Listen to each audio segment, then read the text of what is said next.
On 100.1 Moose FM. This is going to be the strangest, 5 minutes, 20 minutes, how long you ladies want to stick around, of my professional career, because I am joined by both Emily and Kelly from the Fort St. John Hospital Foundation to talk about me. Yeah, like I say, I'm not prepared for this. I'm glad you guys are. Let's talk Bluey Day Hospital Foundation. Who wants to start? Kelly, are you okay giving us a brief intro as to what Bluey Day is, where this came about, and how people can join in? Yeah, Bluey Day is the Fort St. John Hospital Foundation's annual peer-to-peer fundraiser for cancer diagnostic and treatment here in our community. Peer-to-peer fundraiser is where we ask people like you, Chris, to join our campaign, and you reach out to your network for donations in support of my vast. Oops, works better with the mics on. My vast network of people and donors, and it's mostly just people in this building so far that have been giving. But when we're talking about cancer support systems here in Fort St. John, we're talking technology, we're talking beds, chairs, pillows. Like, what is it we usually get with this? It's been a variety of things throughout the history. It has been mostly technology. This year we are looking at more advanced chairs for the Community Cancer Center, and this will allow improved comfort for the patients as well as improved safety for the healthcare providers if emergency situations arise. One of my constant messages over the past couple of weeks is cancer has, whether it's directly or indirectly, touched all of us. It doesn't matter. There's nobody in the Northeast that gets to walk around and go, I don't know anyone with cancer. Like, we don't get that pleasure. And if you know someone, you know that the treatment can be hard. It can be rough on the system, on the person, on the family sometimes. So, what's a little extra comfort? What's a little extra give? What's a little extra donation to make sure that that unfortunate situation is just a little bit better? Let's go over to one of your newest people, Emily. Tell us a bit about what it is you do, Emily, and why you're looking forward to Bluey Day. So this will actually be my first Bluey Day in Fort St. John. I moved away for a few years, and I'm back. But one of my main roles is supporting all of the participants with social media coverage, anything to help with their campaign. And as of this morning, we are at almost 10% of our $100,000 goal. 10% already? Yeah, almost $10,000. That's impressive. Now, I couldn't help but notice my donations are a little low. So if somebody out there wants to, bump those up, not going to complain. Noticed. We did also notice. Oh, thanks, guys. Thanks. Yeah. Chris specifically is low. I don't know. I'll let you guys take it away from here. What would you like to know from me? Do we go through some of my plans and some of the things I'm doing to raise money? You guys take it away. Yes. What inspired you, Chris, to participate in Bluey Day? That is a very good question. This community, like in radio, you move from coast to coast, place to place, up and down the dial, as the old song goes.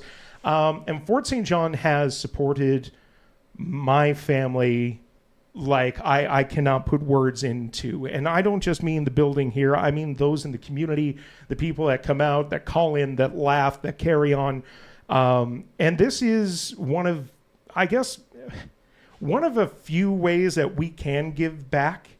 And it's something that, again, cancer touches everybody. There's no community that's free from it. So to me, this was an obvious choice. I normally like to go, if Dub is raising money, then I don't want to step on his toes. Well, if Ed did it last year, I don't want to step on his toes. And this year, the timer was ticking down, and I finally went, guys, is nobody going to do this? Am I really going to have to do it? And everyone went, yes, we want to see Chris with a bald head. So sure, that's part of it. The other part is my family. Cancer is through my family. I was thinking about this last night because I knew that we were going to do this. I can count 17 aunts, uncles, close family members, coworkers, bosses that I have had in the past 10 years that have been diagnosed or treated for cancer. And that's too much. And I know that this is less looking for a cure and more looking for the facilities and the technology to make people comfortable. But like I say, if the recovery is a huge part of this process. So couldn't wait to be a part of this. I think what I'm most interested in is I've heard a little something about a challenge. So I've got a couple. First things first, I should probably, because I know that Rod, I mentioned this earlier, questioned whether I do have hair. Oh, yeah. Oh, yeah, she's feathery. It's thick up there. I have a date on April the 1st to go and get my hair dyed white. And we wanted to go white first because the first person to donate $200-ish, if you go a little bit more, I appreciate it. First person to donate $200 will get to pick my hair color for the next 2 months. Well, starting April the 1st. So we're going to go white first. And then all the girls here in the office, there was almost a fist fight as to who was going to dye my hair because everybody wants in on this. And we all want to make Chris look ridiculous. But that's my first challenge. And the second, we were just kind of talking about it, is to help raise money. I have a pair of Big Valley Jamboree tickets that we're going to raffle off with the help of the Fort St. John Hospital Foundation. So look for that as well. But a couple of different ways that we're going to raise money for the Hospital Foundation's Bluey Day. Do you think we could get a recreation of that hair flip? You're the worst.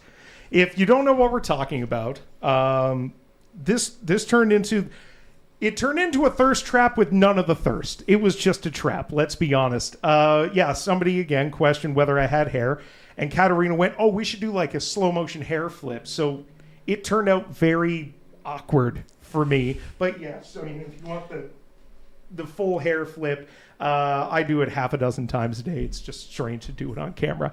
What else? What else do we need to go over? Am I missing anything? Are there apprehensiveness on having your head shaved? How are you feeling about this experience? I've done it before. I've done it. Yeah, I have had a bald head before. I've never gone this far with it. I'm nervous about what color someone is going to choose. I know that Adam, sitting in the back, currently listening, was threatening me with, like, if he donates, he wants it to be like pink with purple polka dots.